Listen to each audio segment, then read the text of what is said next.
करेंगे। सनातनी परंपराओं को लोगों तक पहुंचाने का हम प्रयास करेंगे कथा के माध्यम से। हम जबलपुर और मध्य प्रदेश जहां भी आसपास के लोग हैं उनसे प्रार्थना करेंगे आप अपने बच्चों को लेकर कथा में पहुंचे, चाहे एक आध बुजुर्ग घर में रह जाएं, लेकिन बच्चे उस कथा में आप अपने बच्चों को लेकर पहुंचे, क्योंकि जो एजुकेशन स्कूल और यूनिवर्सिटी में नहीं दी जाती है वो प्रयास हम करेंगे कि पुराणों के माध्यम से आपके बच्चे मानव बन सकें, अच्छे मानव बन सकें।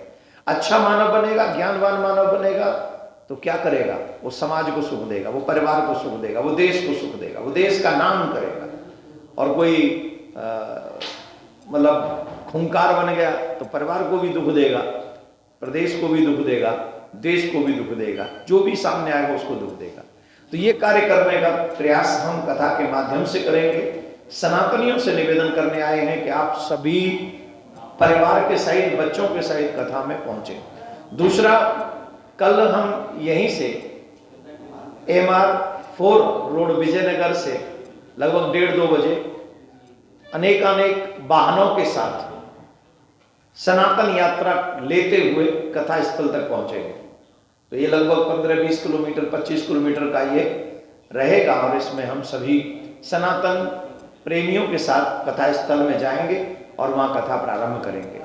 उसी कथा के माध्यम से हम मध्य प्रदेश के लोगों को ये भी बताएंगे कि पूर्व में जो सनातन पर आघात हुए हैं उन आघातों से उबरने का समय है। अब प्रयास करें हम, अब जैसे अयोध्या में भगवान श्री राम का भव्य दिव्य मंदिर का निर्माण हुआ है, वैसे ही कथा के माध्यम से ही हम ये प्रयास करेंगे कि लोगों को जगाने का प्रयास करें और लोगों को एक और चीज बताने का प्रयास करें। आप सब पत्रकार बंधु हैं, आपको मालूम होगा औरंगजेब ने जिस समय मथुरा का मंदिर तोड़ने का आदेश दिया था, उसी समय वहां की जो केशव देव जी की छवि थी मंदिर में जो पूजित होती थी, उन छवियों को ले जाकर उखाड़ के लेके गया और जामा मस्जिद आगरा की सीढ़ियों में गाड़ दिया।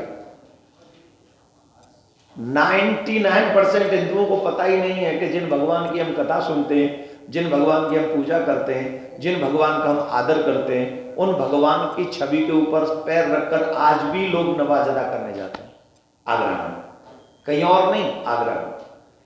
हमारा कोई द्वेष नहीं है, लेकिन संविधान ये राइट देता है कि मेरे ईश्वर का कोई अपमान न करे। अगर मैं किसी के धर्म का अपमान नहीं करता हूं तो इस देश में किसी को अधिकार नहीं है कि वो मेरे धर्म का अपमान करे, किसी को भी नहीं। तो ये भी हम सनातनियों को बताने का प्रयास करेंगे। उसके लिए हम लड़ाई लड़ रहे हैं। हमने कोर्ट में केस किया हुआ है, आगरा कोर्ट में केस किया हुआ, क्रिश्चियन भूमि में केस किया हुआ, और इसका प्रयास हम प्रयास करेंगे कि मध्य प्रदेश में भी जो लोग कथा सुनने आए उनको भी सत्य को और तथ्य को बताएं। और ये मैं अपनी मुंहमादी बात नहीं बोल रहा हूं, इतिहास की कुछ किताबों में इसको पढ़ने को मिलता है। आप गूगल पे जाएंगे, माजरे आलमगीर ये किताब है, उसे आप पढ़ेंगे, उसमें भी मिलेगा।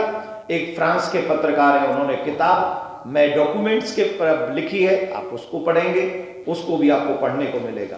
तो it's not my words only, ये मेरे सिर्फ शब्द नहीं है, ये तथ्य है, ये सत्य है।